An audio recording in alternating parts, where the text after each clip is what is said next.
Halo semuanya, selamat datang di kanal ini.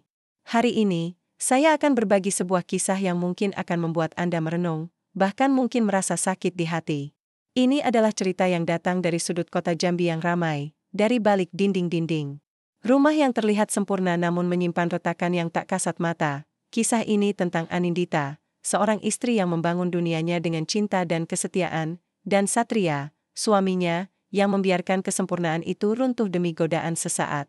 Tapi yang paling membuat cerita ini begitu menggigit adalah tentang bagaimana Anindita, seorang wanita yang terluka, menemukan kekuatan untuk membalas, bukan dengan air mata, melainkan dengan cara yang jauh lebih menyakitkan, dan pastinya, tak terduga, ini bukan sekadar fiksi. Ini adalah cerminan pahit dari realitas yang sering terjadi di sekitar kita, dibalut dengan detail dan alur yang akan membawa Anda menyelami setiap emosi, setiap pengkhianatan, dan setiap langkah balas dendam. Siapkan hati Anda, karena kisah balas dendam istri sah. Suami selingkuh dengan mahasiswi kedokteran, endingnya menyakitkan, ini akan terasa begitu nyata, seolah-olah Anda menjadi saksinya sendiri. Mari kita mulai. Mentari pagi di Jambi selalu punya cara untuk menyapa, lembut namun tegas, merayap masuk melalui jendela-jendela tinggi di rumah minimalis modern itu. Cahayanya yang keemasan membanjiri ruang keluarga, menyoroti setiap sudut yang dirancang dengan presisi, menciptakan suasana hangat yang begitu kontras dengan retakan tak kasat mata yang mulai merayap di baliknya. Ini adalah rumah Anindita dan Satria. Sebuah kanvas sempurna dari impian yang terwujud. Anindita, di usianya yang ke-35, adalah personifikasi keanggunan dan kecerdasan. Rambut hitamnya yang selalu tertata rapi, sorot mata coklatnya yang tajam namun penuh kasih, dan gerakan tangannya yang luas saat menyiapkan sarapan, menunjukkan bahwa ia bukan sekadar seorang istri, melainkan seorang desainer interior sukses, yang menumpahkan jiwanya pada setiap detail kehidupannya. Ia adalah tulang punggung emosional rumah tangga itu, pilar yang menopang segala kerumitan di baliknya. Dibesarkan dalam keluarga sederhana yang menjunjung tinggi nilai kejujuran dan kesetiaan, Anindita selalu percaya bahwa fondasi sebuah hubungan adalah kepercayaan yang tak tergoyahkan. Mimpi terbesarnya? Sederhana saja. Menua bersama Satria di rumah impian yang mereka bangun berdua, melihat anak-anak tumbuh, dan berbagi tawa di masa senja. Namun, di balik semua keindahan itu, tersimpan ketakutan terbesarnya, pengkhianatan. Sebuah ketakutan yang kini mulai mengetuk di ambang pintu kesadarannya. Satria, 37 tahun, adalah arsitek kenamaan di sebuah firma besar di Jambi. Dengan karisma alami dan ambisi yang membara, ia adalah sosok yang mudah dikagumi. Pagi itu, ia duduk di meja makan, membolak-balik koran digital di tabletnya, sesekali melontarkan komentar ringan tentang berita ekonomi. Di permukaan, ia tampak seperti suami idaman. Namun, jauh di lubuk hatinya, Satria mulai merasakan kejenuhan yang menggerogoti. Rutinitas, tekanan pekerjaan, dan ekspektasi yang tinggi membebani jiwanya. Ada trauma masa kecil yang membayanginya, perceraian orang tuanya yang pahit, yang secara tidak sadar membuatnya haus akan validasi dan pengakuan, seringkali mencari sensasi dan kegembiraan di luar zona nyamannya. Ia mulai mencari percikan api yang dirasanya telah meredup dalam pernikahan mereka. Rutinitas pagi itu berjalan nyaris sempurna, seperti tarian yang telah dihafalkan bertahun-tahun. Anindita meletakkan sepiring oatmeal dengan buah-buahan segar dan segelas jus jeruk di depan Satria. Aroma kopi yang baru diseduh memenuhi dapur modern mereka. Tawa kecil Satria mengiringi komentar Anindita tentang rencana renovasi rumah klien terbarunya. Segalanya tampak begitu ideal. Namun, bagi Anindita, ada nada sumbang yang mulai mengganggu melodi indah itu. Beberapa minggu terakhir, Satria semakin sering lembur. Pesan teks dan panggilan teleponnya menjadi lebih rahasia. Ponselnya, yang dulunya sering tergeletak begitu saja, kini selalu terkunci, bahkan ketika ia tidur. Ada dinding tak terlihat yang mulai dibangun Satria di antara mereka, dinding yang terasa dingin dan asing. Ia mulai menjauh secara emosional.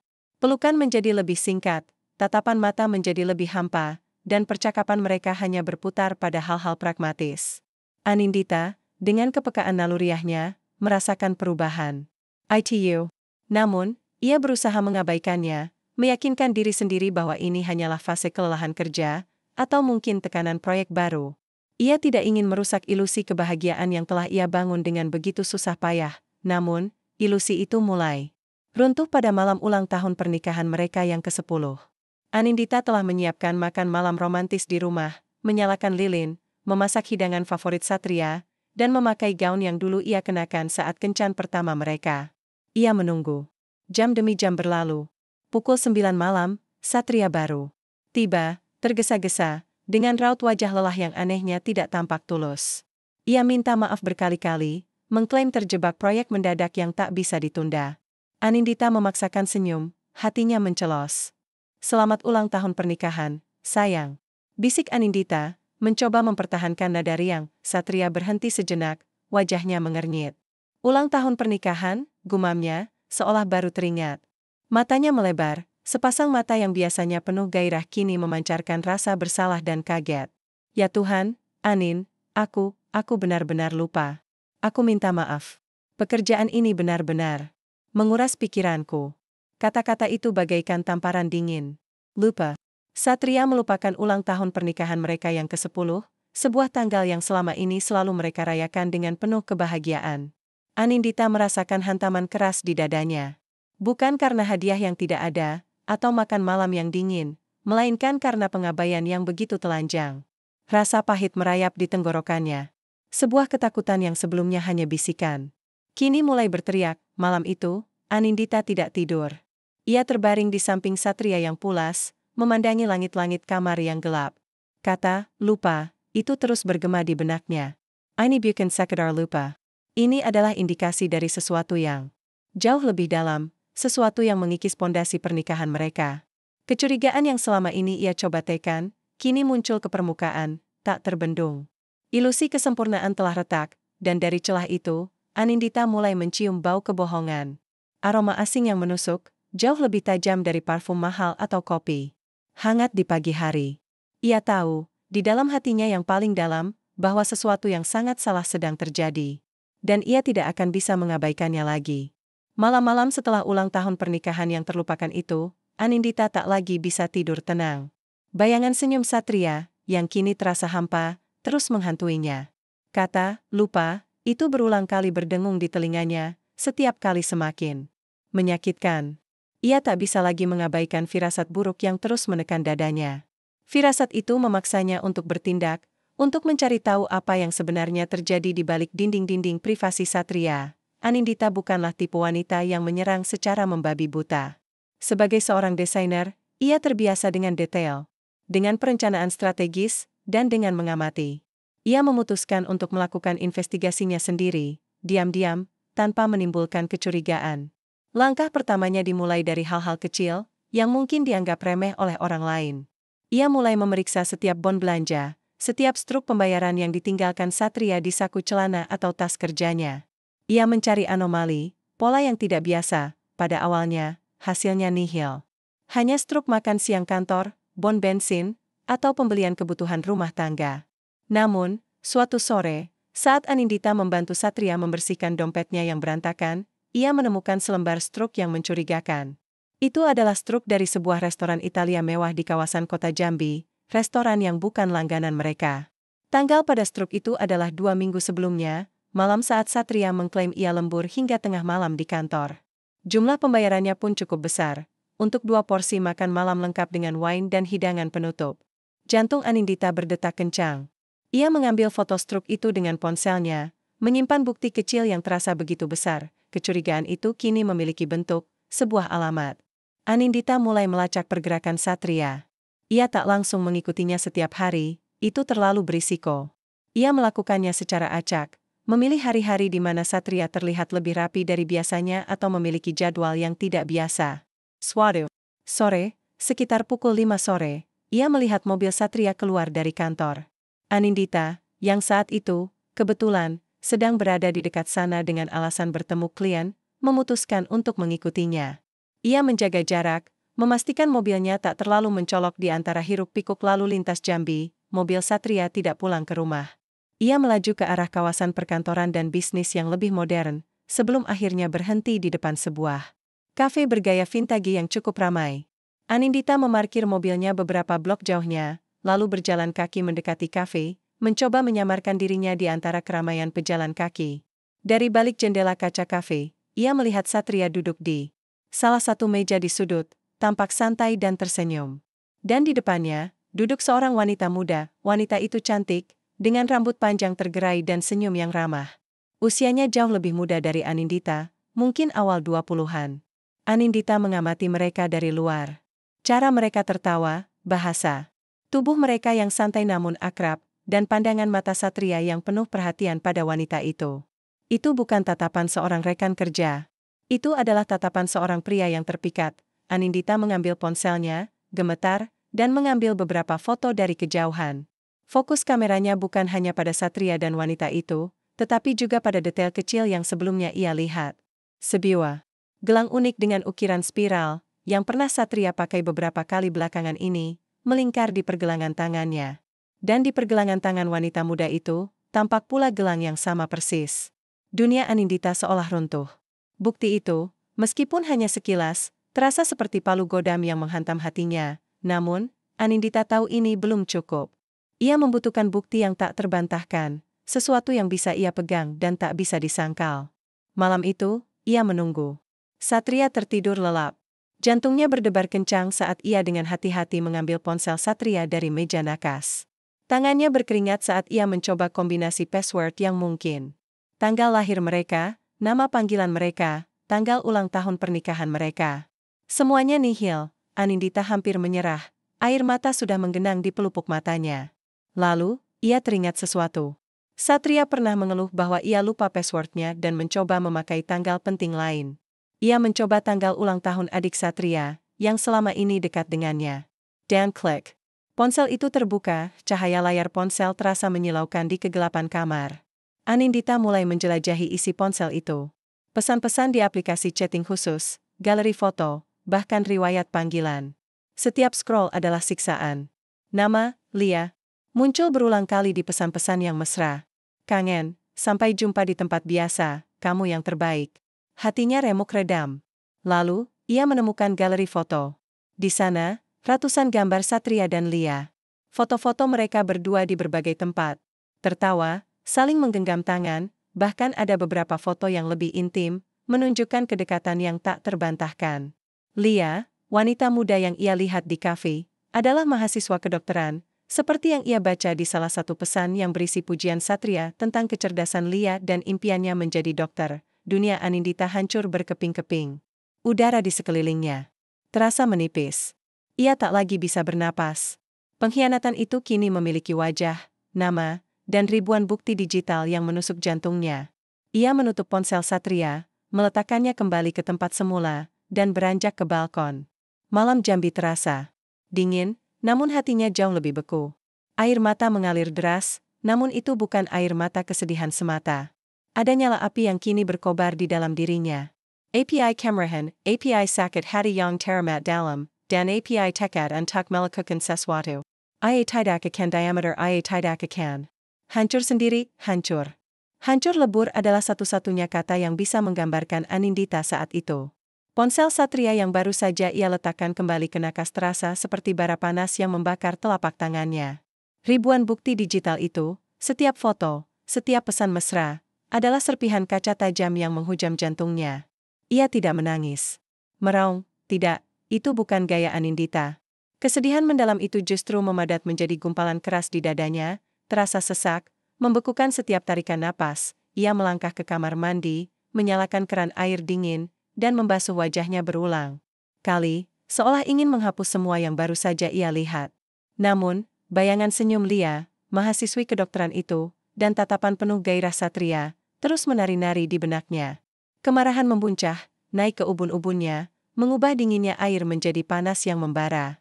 Raza Dikianati Yang Teramat Sanggat. Ini adalah racun yang meracuni setiap sel dalam tubuhnya. Anindita berdiri di depan cermin, menatap pantulannya yang tampak kacau. Rambutnya sedikit berantakan, matanya merah dan bengkak.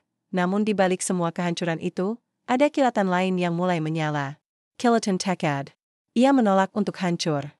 Ia menolak untuk menjadi korban yang hanya bisa menangis dan meratapi nasib. Ini bukan akhir dari Anindita. Ini adalah awal dari sesuatu yang baru, sesuatu yang jauh lebih gelap dan penuh perhitungan. Aku tidak akan membiarkanmu dan wanita itu bahagia di atas penderitaanku, bisiknya pada pantulan dirinya, suaranya serak namun tegas. Kalimat itu terasa seperti sumpah, Sebuah janji yang ia ukir di dalam hatinya yang terluka. Ia tahu, balas dendam tidak akan mengembalikan pernikahannya, tidak akan menghapus rasa sakitnya. Tapi setidaknya, itu akan memberinya kembali kendali, memberinya keadilan versi dirinya sendiri. Ia ingin Satria dan Lia merasakan apa yang ia rasakan. Bukan hanya sakit hati, tapi juga kehancuran reputasi, kehancuran mimpi, dan kehancuran masa depan. Keesokan paginya, Satria terbangun dan mendapati Anindita sudah duduk di meja makan, lengkap dengan secangkir kopi dan beberapa lembar dokumen di depannya. Wajah Anindita tenang, terlalu tenang, hingga membuat Satria merasa janggal. "Ada apa, Anin? Kenapa kamu begitu serius?" tanya Satria, berusaha menyembunyikan kegelisahan yang mulai muncul di hatinya. Anindita tidak menjawab langsung. Ia menatap Satria lurus di mata, tatapan yang begitu dingin, begitu hampa, hingga Satria merasakan bulu kuduknya meremang. Lalu, dengan gerakan lambat yang penuh perhitungan, Anindita mendorong ponselnya ke arah Satria. Layarnya menyala, menampilkan screenshot pesan-pesan mesra dan foto-foto Satria bersama Lia. Di sebelahnya, ia meletakkan struk restoran Italia dan foto gelang yang sama. Wajah Satria memucat. Ia menelan ludah dengan susah payah, matanya bergerak panik dari ponsel ke wajah Anindita, lalu kembali ke bukti-bukti yang terhampar. "Anin, ini tidak seperti yang kamu kira," gumamnya, suaranya bergetar. Ia mencoba meraih tangan Anindita, tapi Anindita menariknya menjauh. "Tidak seperti yang aku kira?" Anindita tersenyum getir. "Lalu, seperti apa, Satria? Apakah ini hanya proyek arsitektur terbaru yang melibatkan kolaborasi yang sangat intim dengan seorang mahasiswi kedokteran?" Satria mencoba menyangkal, mencoba mencari alasan, tapi kata-katanya tercekat di tenggorokan. Ia tahu, kali ini, ia tertangkap basah. Setelah beberapa saat hening yang mematikan, ia akhirnya menyerah, mengakui perbuatannya, meskipun dengan dalih klise tentang kejenuhan dan kekosongan. "Aku minta maaf, Anin. Aku khilaf. Aku janji akan mengakhirinya. Beri aku satu kesempatan lagi," pinta Satria, suaranya putus asa. Anindita mendengarkan pengakuan Satria dengan tatapan kosong. Ia tidak menangis, tidak berteriak, tidak membanting. Parang. Keheningan dan ketenangannya justru jauh lebih menakutkan bagi Satria. Setelah Satria selesai bicara, Anindita mengangkat kepalanya, sorot matanya kini penuh tekad yang dingin. "Kesempatan?" Anindita mengulang kata itu, lalu tertawa kecil, tawa yang tidak sampai ke matanya. "Kesempatan itu sudah kamu buang jauh-jauh, Satria. Aku tidak akan membiarkanmu dan wanita itu bahagia di atas penderitaanku. Kamu sudah menghancurkan aku. Sekarang giliran aku yang akan menunjukkan padamu apa arti kehancuran yang sesungguhnya." Kata-kata itu bagaikan belati dingin yang menusuk jantung Satria.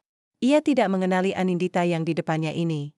Wanita yang biasanya lembut dan penuh kasih, kini berubah menjadi sosok yang dingin, penuh perhitungan, dan berbahaya. Sejak saat itu, Anindita mulai merancang strategi balas dendamnya. Ruang kerjanya, yang dulunya penuh dengan mood board desain interior, kini dipenuhi dengan lembaran-lembaran kertas, catatan, dan foto-foto Lia yang ia cetak dari ponsel Satria. Ia memanfaatkan keahliannya sebagai desainer, kemampuannya dalam melakukan riset mendalam, dan jaringannya yang luas. Ia tidak akan menggunakan kekerasan fisik, itu bukan gayanya.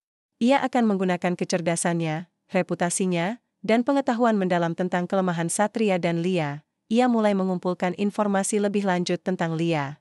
Siapa orang tuanya? Di mana ayah Kalaya? Apa impian terbesarnya? Apa kelemahannya? Anindita tahu, untuk menghancurkan, ia harus mengenal targetnya luar dalam. Ia mencari tahu tentang reputasi keluarga Lia yang dikenal sangat menjaga nama baik dan prestasi. Ia menemukan bahwa Lia adalah mahasiswi kedokteran yang sangat ambisius, yang hidup di bawah tekanan besar untuk selalu berprestasi demi membanggakan orang tuanya. Lia adalah gambaran kesempurnaan di mata keluarganya dan lingkungannya. Dan Anindita tahu persis bagaimana cara menghancurkan kesempurnaan itu, satu persatu, hingga tak ada yang tersisa. Api balas dendam itu kini membakar seluruh jiwanya. Ia tidak lagi merasakan kesedihan, hanya fokus pada rencana yang ia susundangan. Cermat. Anindita yang lama telah mati. Dari abunya, bangkitlah seorang wanita baru, yang siap meluluh lantakkan siapapun yang berani mengusik kedamaiannya. Anindita bergerak dalam bayangan, seperti seorang pemburu yang sabar dan teliti. Hatinya yang dulu penuh kasih, kini adalah mesin yang dingin dan penuh perhitungan. Setiap langkahnya adalah bagian dari strategi besar, sebuah jaring yang perlahan ia rajut untuk menjebak mangsanya. Target pertamanya, Lia, mahasiswi kedokteran. Ia tahu, untuk mendekati Lia, ia harus masuk ke lingkaran sosialnya, menciptakan kebetulan yang sempurna. Sebagai seorang desainer interior yang memiliki koneksi luas di kalangan atas Jambi, Anindita punya banyak pintu masuk. Ia mulai aktif menghadiri acara-acara sosial, pameran seni, atau gala dinner yang biasa dihadiri oleh para pebisnis dan kalangan terpandang. Ia tidak mencari Satria. Ia mencari celah untuk mendekati Lia. Suatu malam, di sebuah acara pameran seni kontemporer, Anindita melihat Lia di antara keramaian, berbicara dengan seorang kolega lamanya dari komunitas seni. Lia tampak anggun dalam balutan busana kasual yang elegan, memancarkan aura cerdas dan berkelas. Anindita mengambil napas dalam, memantapkan langkah, dan dengan senyum profesionalnya yang ramah, menghampiri mereka. "Wah, Bapak Rahman, lama tidak berjumpa," sapa Anindita dengan nada hangat, seolah pertemuannya tak direncanakan. Ia berbasa-basi sebentar dengan rekan lamanya itu, lalu dengan sengaja mengalihkan pandangan pada Lia. "Dan ini siapa? Sepertinya saya belum pernah melihat wajah cantik ini di acara-acara seni." Lia tersenyum canggung, namun profesionalisme Anindita membuatnya tak punya pilihan selain memperkenalkan diri. "Saya Lia, Bu. Mahasiswi kedokteran." "Oh, mahasiswi kedokteran? Menarik sekali," kata Anindita, mengangguk kagum. "Saya Anindita. Saya desainer interior. Senang bertemu denganmu, Lia.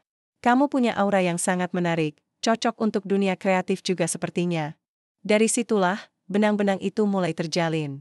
Anindita memuji gaya Lia, bakatnya dalam memilih busana, bahkan bertanya tentang hobinya.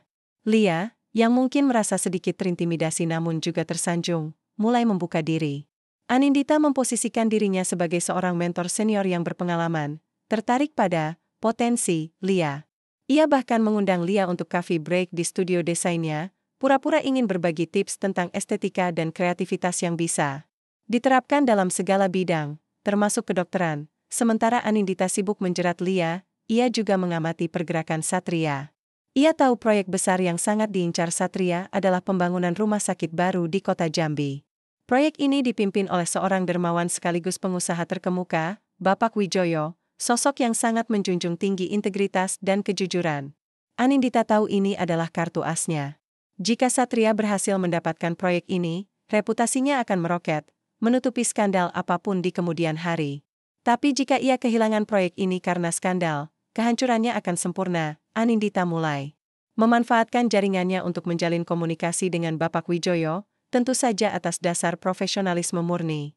Ia memperkenalkan dirinya sebagai desainer interior yang tertarik untuk berkontribusi pada desain interior rumah sakit jika Satria berhasil memenangkan tender arsitekturnya.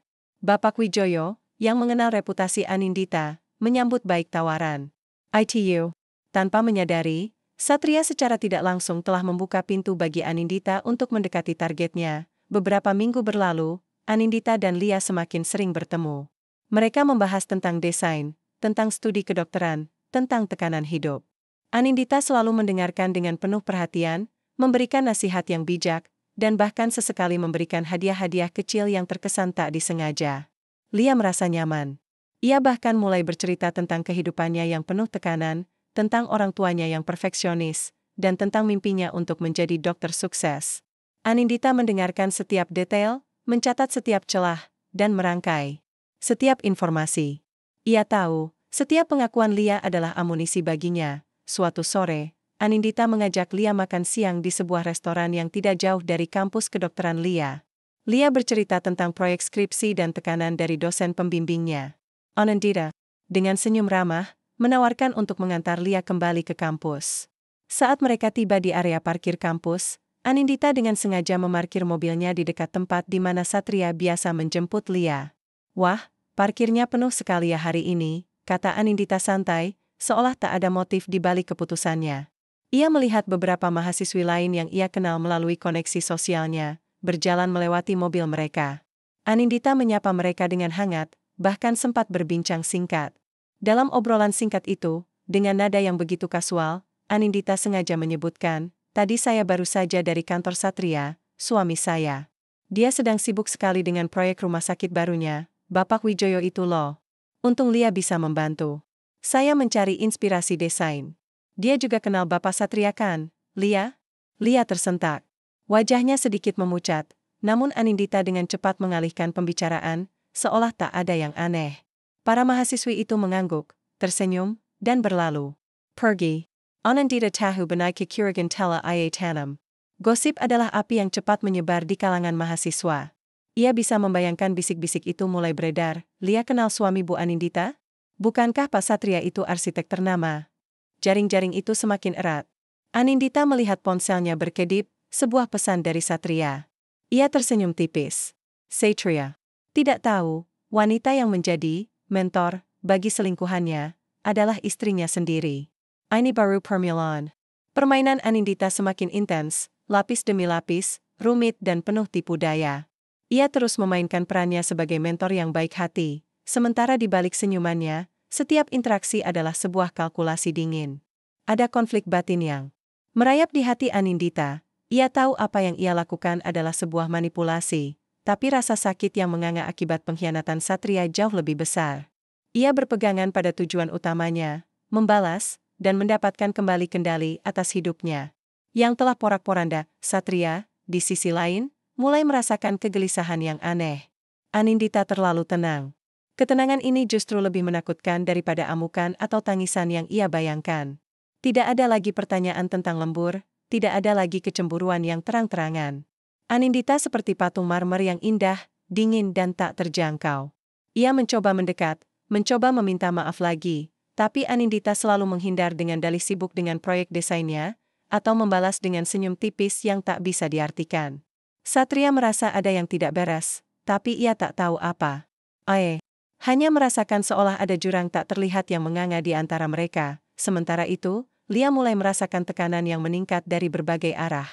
Tuntutan akademik di Fakultas Kedokteran semakin berat, ekspektasi keluarganya yang selalu menuntut kesempurnaan terasa mencekik, dan kini, hubungan gelapnya dengan Satria mulai terasa seperti beban berat.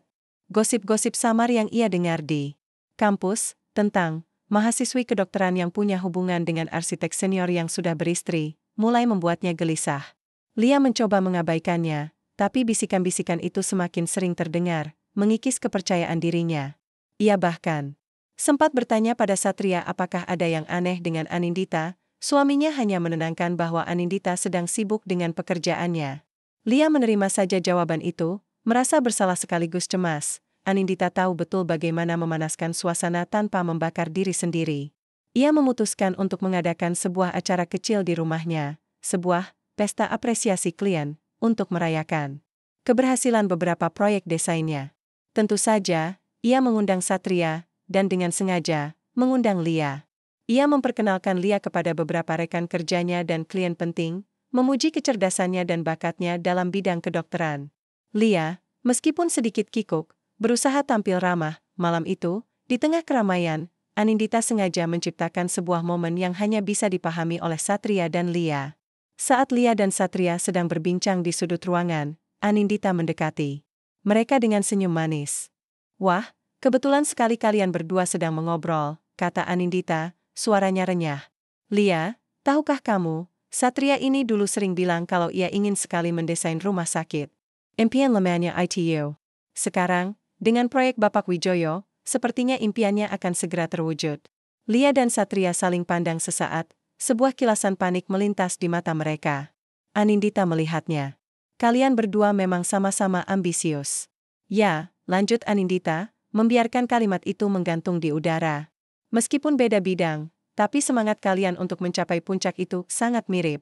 Ia kemudian tertawa ringan, seolah tak ada maksud tersembunyi di balik kata-katanya. Melirik gelang spiral di pergelangan tangan Lia, yang sama persis dengan yang dikenakan Satria. Dengan gerakan yang sangat natural, Anindita mengulurkan tangannya, pura-pura ingin membetulkan kemeja Satria, dan sekejap, jarinya menyentuh pergelangan tangan Satria, tepat di mana gelang itu berada. Satria terkesiap, menarik tangannya dengan kenggang. Lia melihat interaksi itu. Sebuah kerutan tipis muncul di dahi Lia.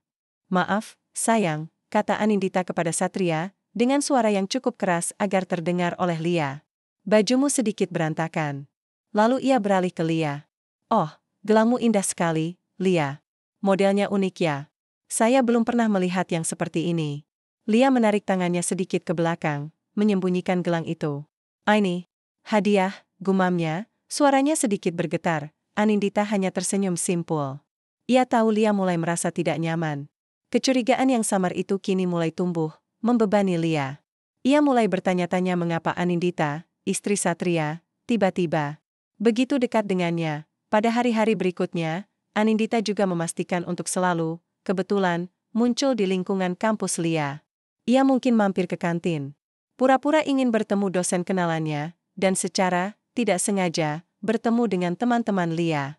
Dalam obrolan singkat itu, ia akan menyinggung nama Satria, atau tentang proyek rumah sakit Bapak Wijoyo, atau tentang betapa beruntungnya Lia memiliki kenalan di dunia arsitektur yang bisa membimbingnya. Kata-kata itu, diucapkan dengan nada yang kasual dan polos, memiliki dampak yang kuat. Bisikan-bisikan tentang Lia dan suami orang semakin menyebar di kalangan mahasiswa dan dosen. Tekanan psikologis pada Lia semakin meningkat. Ia mulai menjadi lebih mudah tersinggung, lebih sering melamun. Nilai-nilainya, yang biasanya sempurna, mulai sedikit menurun. Tidurnya terganggu oleh mimpi buruk. Satria, yang terlalu sibuk dengan proyek Bapak Wijoyo dan menjaga rahasianya dari Anindita, tidak menyadari tekanan yang dialami Lia. Ia hanya melihat Lia sedikit lebih sensitif, yang ia anggap normal karena tekanan kuliah kedokteran. Namun, Anindita melihat semuanya.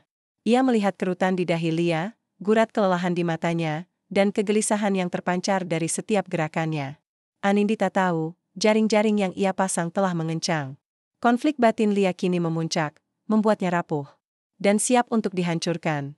Babak selanjutnya akan menjadi puncaknya. Ketegangan di udara semakin pekat, mengukir kerutan di dahi Lia dan menambah beban di pundak Satria.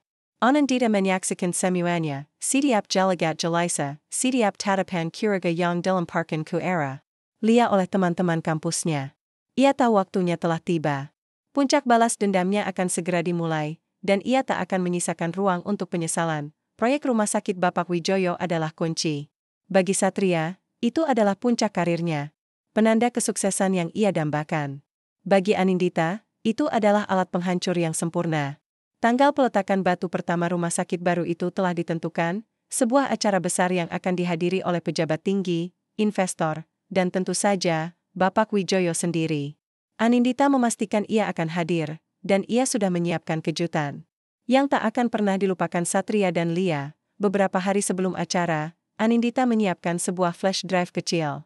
Di dalamnya, ia menyimpan semua bukti yang telah ia kumpulkan dengan susah payah, screenshot percakapan mesra, foto-foto intim Satria dan Lia, struk restoran mewah, dan bahkan rekaman suara singkat dari percakapan mereka yang tak sengaja ia dapatkan dari ponsel Satria yang terbuka. Semua bukti itu disusun rapi, diberi tanggal dan deskripsi singkat, membentuk narasi yang tak terbantahkan.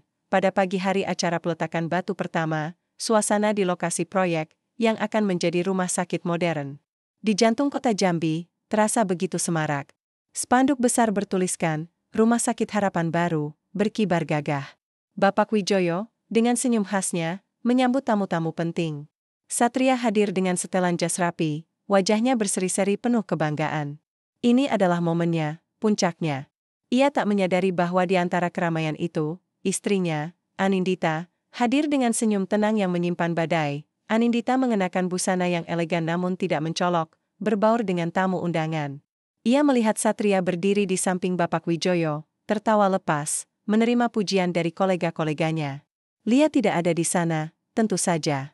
Anindita telah memastikan bahwa Lia akan berada di tempat lain, menghadapi ujian akhir di kampusnya, sebuah alibi yang sempurna. Saat acara mencapai puncaknya, ketika Bapak Wijoyo bersiap untuk menyampaikan pidato pembukaan dan Satria berdiri di sisinya sebagai arsitek utama, Anindita bergerak. Dengan langkah yang tenang dan disengaja, ia mendekati kerumunan di sekitar panggung. Ia tahu di mana Bapak Wijoyo biasa meletakkan berkas-berkas pentingnya. Di tengah sorak-sorai dan kilatan kamera, Anindita pura-pura tersandung ringan saat melewati rombongan Bapak Wijoyo. Sebuah flash drive kecil meluncur dari genggamannya dan mendarat tepat di kaki Bapak Wijoyo. Ia membungkuk, meminta maaf dengan suara lembut. "Oh, maafkan saya, Bapak Wijoyo. Sepertinya flash drive saya jatuh," ucap Anindita, sambil menunjuk ke flash drive tersebut. Itu berisi beberapa ide desain interior yang belum sempat saya berikan kepada tim proyek Anda. Bapak Wijoyo, seorang yang sopan, membungkuk mengambilnya. Tidak apa-apa, Bu Anindita. Terima kasih. Nanti akan saya berikan kepada tim, ujarnya ramah. Anindita tersenyum, mengangguk, lalu mundur perlahan, hatinya berdebar namun wajahnya tetap tenang. Ia tahu, Bapak Wijoyo akan melihat isi flash drive. ITU. Dan yang akan ia lihat bukanlah ide desain interior. Pada saat yang bersamaan, di kampus kedokteran Lia, sebuah drama serupa sedang terjadi. Anindita telah mengirimkan paket anonim ke dekan Fakultas Kedokteran. Paket itu berisi flash drive yang sama, dengan bukti-bukti yang sama persis. Sebuah surat tanpa nama yang menyertai paket itu, menuliskan tentang perilaku tidak etis seorang mahasiswi kedokteran yang berpotensi merusak reputasi universitas. Beberapa jam kemudian, kabar mulai menyebar seperti api. Di acara peletakan batu pertama, suasana yang semula gembira berubah menjadi tegang. Bapak Wijoyo, setelah melihat isi flash drive itu di ruangannya, terlihat sangat marah. Ia memanggil Satria ke ruangan terpisah. Kata-kata, integritas, moralitas, dan pelanggaran etika terdengar samar dari dalam. Satria keluar dari ruangan itu dengan wajah pucat pasi, seperti baru melihat hantu. Kontrak proyek rumah sakit yang selama ini ia idam-idamkan, yang telah diambang tanda tangan, kini dibatalkan sepihak. Bapak Wijoyo, yang sangat anti terhadap segala bentuk pengkhianatan dan ketidakjujuran, tidak ingin nama proyeknya tercoreng. Reputasi Satria sebagai arsitek ternama mulai runtuh dalam sekejap mata. Bersamaan dengan itu, di kampus kedokteran, Lia dipanggil ke ruang dekan. Dengan wajah kebingungan dan ketakutan, ia masuk ke ruangan itu. Dekan dan beberapa petinggi fakultas sudah duduk menunggu, dengan tatapan dingin. Sebuah flash drive tergeletak di meja, terhubung ke laptop yang menampilkan foto-foto dirinya bersama Satria, serta screenshot percakapan mereka. Lia, kami menerima laporan serius tentang perilaku Anda, kata dekan dengan nada datar. Sebagai mahasiswi kedokteran, Anda terikat pada kode etik yang tinggi, tidak hanya di ranah profesional, tapi juga personal. Perilaku Anda ini sangat mengecewakan dan berpotensi merusak nama baik institusi kami. Lia tak bisa berkata-kata. Ia hanya bisa menatap gambar-gambar itu, wajahnya memucat, matanya berkaca-kaca. Mimpi-mimpi tentang gelar dokter, tentang masa depan cerah, semuanya kini tergantung di ujung tanduk. Gosip yang selama ini hanya bisikan, kini menjadi tuduhan resmi yang siap menghancurkan karir akademisnya. Anindita, di rumahnya, menerima beberapa panggilan telepon dari teman-teman dan kolega yang bertanya-tanya tentang skandal yang melibatkan Satria dan pembatalan proyek rumah sakit. Ia menjawab dengan suara prihatin, seolah ia sendiri adalah korban tak berdaya. Ia telah menghancurkan reputasi mereka berdua, di lingkungan profesional dan akademis mereka. Puncak balas dendam itu memang terasa menyakitkan, dan kini, Anindita hanya perlu menunggu kehancuran total yang akan terjadi. Gema dari kehancuran itu mengalir deras, menyebar di seluruh penjuru Jambi, sebuah efek domino yang tak terbendung. Anindita menyaksikan semuanya dari kejauhan, melalui panggilan telepon yang berdering tak henti, melalui bisik-bisik di pertemuan sosial, dan melalui berita yang mulai tersiar samar-samar. Ia telah menghancurkan reputasi mereka berdua, di lingkungan profesional dan akademis. Puncak balas dendam itu memang terasa menyakitkan bagi mereka, dan kini, Anindita hanya perlu menunggu kehancuran total yang akan terjadi. Namun, di tengah semua kemenangan ini, ada sesuatu yang aneh yang mulai dirasakan. Anindita. Kepuasan itu tidak seindah yang ia bayangkan. Alih-alih merasakan euforia, ia merasakan kehampaan yang dingin, sebuah ruang kosong di hatinya yang seharusnya terisi oleh kelegaan. Ia telah berhasil meruntuhkan dunia Satria dan Lia, tapi itu tidak serta-merta membangun kembali dunianya sendiri. Ia menyadari, kepuasan dari balas dendam itu semu, seperti fatamorgana di padang gurun yang hanya menjanjikan air, tapi pada akhirnya hanya meninggalkan dahaga yang lebih parah. Di tengah kegalauan batinnya, sebuah sosok muncul dan menjadi jangkar. Bagi Anindita, ibunya. Seorang wanita parubaya yang bijaksana, dengan mata yang selalu memancarkan kehangatan dan pemahaman. Ibu Anindita, yang selalu menjadi tempatnya bersandar, merasakan ada yang tidak beres dengan putrinya. Ia melihat sorot mata Anindita yang tajam, namun juga dipenuhi kesedihan yang tersembunyi. Suatu sore, Ibu Anindita datang mengunjungi rumahnya. Rumah itu terasa lebih besar dan sunyi dari biasanya, seolah dinding-dindingnya sendiri ikut merasakan dinginnya konflik yang terjadi di dalamnya. Ibu Anindita melihat Anindita duduk di ruang kerjanya, menatap kosong keluar jendela, dengan tumpukan dokumen dan foto-foto yang ia gunakan untuk membalas dendam masih berserakan di mejanya. Anan, Nak, panggil lagunya lambat, suaranya seperti melodi yang menenangkan. Ada apa denganmu? Ibu tahu kamu sedang tidak baik-baik saja. Anindita hanya menghela napas panjang. Ia mencoba tersenyum, tapi senyum itu hanya sampai di bibir, tidak mencapai matanya. Aku baik-baik saja, Bu. Hanya lelah. Ibunya mendekat, duduk di sampingnya, lalu menggenggam tangan Anindita yang dingin. Ibu mungkin sudah tua, tapi mata ibu tidak pernah salah. Kamu memang kuat, Nak. Tapi ibu melihat ada luka yang dalam di sana. Balas dendam, apakah itu benar-benar membuatmu bahagia? Anindita terdiam. Kata-kata ibunya menusuk tepat ke inti kehampaannya. Ia ingin mengatakan, iya. Tapi lidahnya keluh. Kemenangan yang dibangun di atas kehancuran orang lain, seringkali tidak memberikan kedamaian sejati. Nak, lanjut ibunya, mengelus punggung tangan Anindita. Itu hanya akan memenjarakanmu dalam lingkaran kemarahan dan kepahitan. Ibu tahu kamu disakiti, sangat disakiti. Tapi jangan biarkan rasa sakit itu mengubahmu menjadi orang lain. Kamu berhak untuk bahagia, Anin. Bahagia yang tulus, yang datang dari dalam dirimu sendiri, bukan dari penderitaan orang lain. Nasihat bijak itu bagaikan emban penijak di hari Anindita yang kering. Air mata yang selama ini ia tahan, akhirnya tumpah ruah.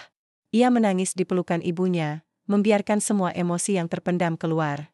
Bukan tangisan kesedihan karena Satria, melainkan tangisan karena kelelahan jiwa, dan karena menyadari harga yang harus ia bayar untuk sebuah balas dendam.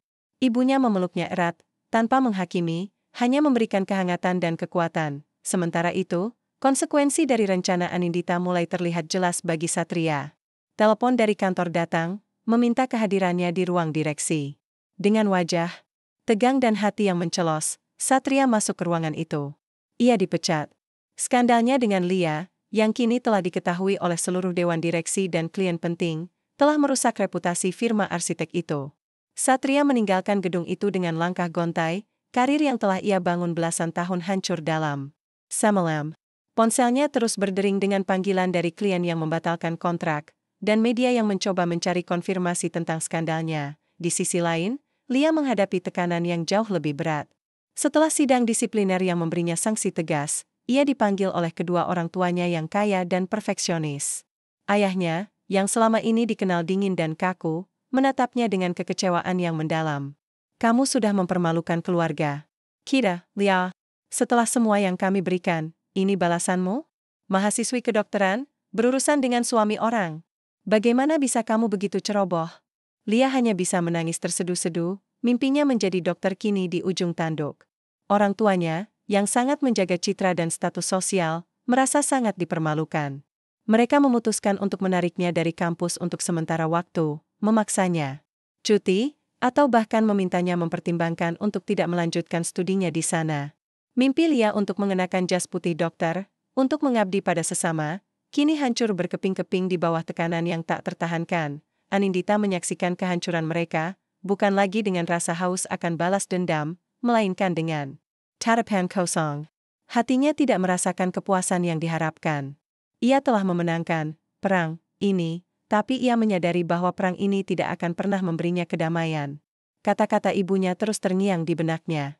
Ia harus melepaskan. Malam itu, Anindita mengirimkan pesan singkat kepada Satria. Pesan yang sangat singkat namun tegas, aku akan mengajukan gugatan cerai. Jangan coba menghubungiku lagi. Ayatollah memutuskan. Hubungan ini tidak bisa diselamatkan. Kepercayaan telah hancur total, dan ia tidak bisa lagi hidup berdampingan dengan pengkhianatan. Ia harus membebaskan dirinya, bukan dari Satria, tapi dari lingkaran balas dendam yang telah membelenggunya. Pesan singkat yang Anindita kirimkan kepada Satria adalah penanda berakhirnya sebuah era. Tidak ada lagi negosiasi, tidak ada lagi air mata, hanya keputusan yang dingin dan bulat.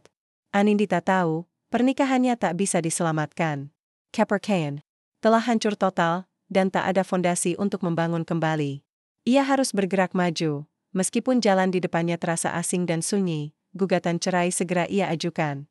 Prosesnya berjalan cepat, tak banyak drama yang berarti dari sisi Anindita. Satria memang sempat mencoba mendekat, memohon pengampunan, bahkan berjanji untuk berubah. Ia datang ke rumah, mencoba menghubungi Anindita berulang kali, suaranya di telepon penuh keputusasaan. Anin, aku mohon, beri aku satu kesempatan lagi. Aku akan perbaiki semuanya. Kita bisa mulai dari awal, pinta Satria suatu sore, suaranya serak saat Anindita menjawab panggilannya. Anindita mendengarkan dengan tenang. Hatinya tidak lagi bergolak marah, hanya ada rasa lelah yang mendalam. Tidak ada lagi yang bisa diperbaiki. Satria, jawab Anindita datar. Kepercayaan sudah hancur. Dan tanpanya, tidak ada apa-apa lagi yang tersisa di antara kita. Aku tidak bisa hidup berdampingan dengan pengkhianatan. Satria mencoba lagi, memohon, bahkan mengancam akan bunuh diri. Tapi Anindita tahu itu hanya taktik. Ia telah melihat sisi gelap Satria, dan ia tak akan lagi jatuh ke dalam perangkapnya. Urus saja dirimu sendiri, Satria. Aku sudah memutuskan. Ini adalah akhirnya. Sejak percakapan itu, Satria tak lagi mencoba mendekatinya secara langsung. Tahu Anindita serius. Ruangan mediasi perceraian terasa dingin dan formal, dipenuhi dengan suasana pahit. Pengacara berbicara dalam istilah hukum, sementara Anindita dan Satria hanya duduk terpisah, menatap kosong ke depan. Ikatan 10 tahun itu putus begitu saja, di atas kertas, tanpa teriakan, tanpa tangisan. Sebuah akhir yang hening, namun memekakkan telinga. Sementara Satria sibuk menghadapi kehancuran karir dan perceraiannya, Lia menghilang dari peredaran. Setelah tekanan dari dekan dan terutama dari orang tuanya yang merasa sangat dipermalukan, Lia terpaksa mengambil keputusan drastis. Berita tentang skandalnya telah menyebar di kalangan kedokteran, mencoreng namanya bahkan sebelum ia lulus. Impiannya untuk menjadi dokter kini bagaikan abu. Orang tuanya, yang terkenal perfeksionis dan sangat menjaga nama baik keluarga, merasa bahwa satu-satunya cara untuk membersihkan nama Lia adalah dengan menjauhkannya dari Jambi. Mereka mengatur agar Lia bisa melanjutkan pendidikannya di luar negeri, di bidang lain yang tidak terlalu menyoroti reputasi pribadi. Jauh dari bayang-bayang skandal yang membelenggunya. Lia pergi, membawa serta beban kegagalan dan penyesalan yang dalam.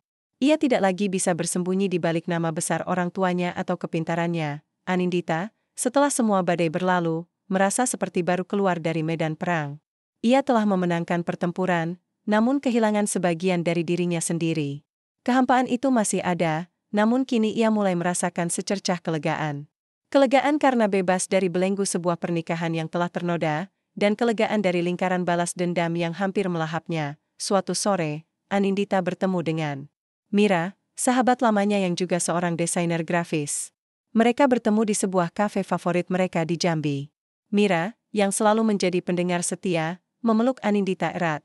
"Bagaimana perasaanmu sekarang, Anin?" tanya Mira lembut. Anindita menyesap kopinya, memandang keluar jendela kafe yang ramai. "Entahlah, Mir. Rasanya kosong. Aku sudah melakukan apa yang ingin kulakukan, tapi entah kenapa, rasanya tidak sepuas itu." Mira tersenyum simpati. Balas dendam memang seperti itu, Anin. Memberi kepuasan sesaat, tapi tidak mengisi kekosongan. Sekarang, saatnya untuk mengisi kekosongan itu dengan hal-hal yang benar-benar penting bagimu. Kamu punya bakat luar biasa. Kamu punya kekuatan yang tak terhingga. Kenapa tidak kamu tuangkan semua energimu ke dalam karyamu? Bangun kembali namamu, bukan sebagai istri yang membalas dendam, tapi sebagai desainer hebat yang bangkit dari keterpurukan. Kata-kata Mira bagai percikan api yang menyulut kembali semangat Anindita. Ide itu terasa begitu murni, begitu positif. Ia menyadari bahwa selama ini, ia terlalu fokus pada Satria dan Lia, hingga melupakan dirinya sendiri. Ia telah menggunakan energinya untuk menghancurkan, sekarang saatnya menggunakan energi itu untuk membangun. Membangun kembali Anindita yang sesungguhnya. Mulai hari itu, Anindita membuang semua sisa-sisa mood board balas dendamnya. Ia membersihkan studio kerjanya, menyusun rencana baru, dan mulai menerima proyek-proyek yang lebih menantang. Ia mencurahkan seluruh hati dan pikirannya pada desain, menciptakan karya-karya yang tidak hanya indah, tetapi juga penuh makna dan cerita. Dari setiap guratan pena, dari setiap pilihan warna, Anindita mulai menuangkan emosinya, rasa sakitnya, namun juga harapannya. Ia menemukan bahwa proses kreatif ini adalah terapi terbaik bagi jiwanya yang terluka. Ia mulai sembuh, perlahan, sepotong demi sepotong. Anindita kini berada di jalan yang benar, jalan untuk menemukan kedamaian sejati, bukan dari kehancuran orang lain, melainkan dari proses penyembuhan dan pembangunan kembali dirinya sendiri. Waktu terus bergulir di Jambi. membawa serta perubahan dan takdir yang berbeda bagi setiap insan. Bulan demi bulan berlalu, dan kemudian berganti tahun. Bekas luka memang ada, namun Anindita telah belajar untuk hidup dengan mereka, mengubahnya menjadi kekuatan. Ia menemukan kedamaian sejati bukan dari rasa puas setelah membalas dendam, melainkan dari proses penyembuhan diri dan pembangunan kembali hidupnya. Anindita kini adalah sosok yang jauh lebih kuat, mandiri, dan bijaksana. Studio desainnya, yang kini menempati lokasi lebih strategis di pusat kota Jambi, berkembang pesat. Namanya semakin dikenal, bukan hanya karena bakatnya yang luar biasa, tetapi juga karena reputasinya sebagai wanita yang bangkit dari keterpurukan. Proyek-proyek besar datang silih berganti, bukan hanya dari Jambi, tapi juga dari kota-kota lain. Setiap garis, setiap bentuk, setiap warna yang ia pilih dalam desainnya, adalah manifestasi dari perjalanannya. Ada kedalaman emosi yang terpancar dari setiap karyanya, membuat Anindita menjadi desainer yang lebih dicari dan disegani. Ia telah mencurahkan seluruh energinya untuk menciptakan keindahan, bukan lagi kehancuran. Sebuah sore yang cerah di Jambi, Anindita duduk di balik meja kerjanya yang rapi, meninjau portofolio proyek terbarunya. Senyum tipis terukir di bibirnya. Ia meraih secangkir teh hangat, uapnya menari-nari di udara. Ponselnya berdering, notifikasi berita terbaru dari sebuah portal online terkemuka di Jambi. Ia membuka tautan itu. Sebuah artikel tentang pelelangan aset salah satu firma arsitektur ternama yang baru saja bangkrut. Matanya terpaku pada foto kecil yang menyertai artikel itu. Satria, foto itu menunjukkan Satria dengan wajah yang jauh berbeda dari dulu. Ada gurat kelelahan yang dalam di matanya, kerutan di dahinya yang dulu tidak ada, dan sorot mata yang kehilangan kilaunya. Ia tampak lebih tua dari usianya, bahunya merosot, seolah menanggung beban dunia. Artikel ITU Merensi Kejarahan Carrier. Satria setelah skandal beberapa tahun lalu, bagaimana ia kesulitan mendapatkan klien baru, reputasinya hancur, dan akhirnya firma yang dulu ia banggakan tak mampu bertahan. Ia kini berjuang untuk memulai kembali dari bawah, mungkin di kota lain, jauh dari bayang-bayang kehancuran di Jambi. Anindita menatap foto itu lama. Tidak ada kepuasan jahat yang muncul. Hanya sebuah pemahaman pahit tentang karma, tentang konsekuensi yang harus ditanggung dari setiap pilihan hidup.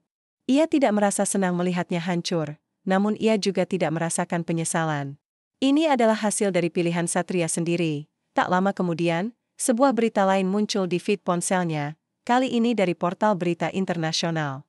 Sebuah artikel singkat tentang seorang mahasiswi Indonesia yang baru saja meraih gelar master di bidang kesehatan masyarakat dari sebuah universitas bergengsi di Eropa. Foto yang menyertai artikel itu adalah Lia. Lia tampak berbeda. Wajahnya lebih dewasa, sorot matanya tidak lagi memancarkan ambisi yang haus kekuasaan, melainkan ketenangan dan sedikit kesedihan yang tersembunyi. Ia tidak lagi mengenakan busana mahal atau perhiasan mencolok. Rambutnya diikat sederhana, dan senyumnya tampak lebih tulus. Namun juga ada jejak pahit di sana. Artikel itu menyebutkan bagaimana Lia memutuskan untuk beralih jalur dari kedokteran klinis ke kesehatan masyarakat, fokus pada advokasi dan program pencegahan penyakit di negara-negara berkembang. Ia tidak lagi berusaha memenuhi ekspektasi orang tuanya, melainkan mencari arti hidup yang berbeda. Ia menemukan tujuan baru, jauh dari tekanan dan kemewahan yang dulu ia kejar, namun dengan bekas luka yang tak terlihat. Ia memang kehilangan mimpinya di bidang kedokteran klinis, namun ia menemukan jalan lain untuk mengabdi, meskipun dengan konsekuensi masa lalu yang selalu membayanginya. Anindita menyimpan ponselnya. Ia berdiri dan berjalan menuju jendela besar di studionya. Jambi terhampar di bawahnya, kota yang sama, namun dengan kehidupannya yang telah berubah drastis. Ia menatap langit biru, menarik napas dalam, merasakan udara segar memenuhi paru-parunya. Balas dendam memang telah ia raih, namun itu bukan kebahagiaan sejati. Kebahagiaan itu ia temukan dalam kemandirian, dalam kekuatan untuk bangkit dari kehancuran, dan dalam kemampuan untuk memaafkan, bukan demi orang lain, melainkan demi kedamaian jiwanya sendiri.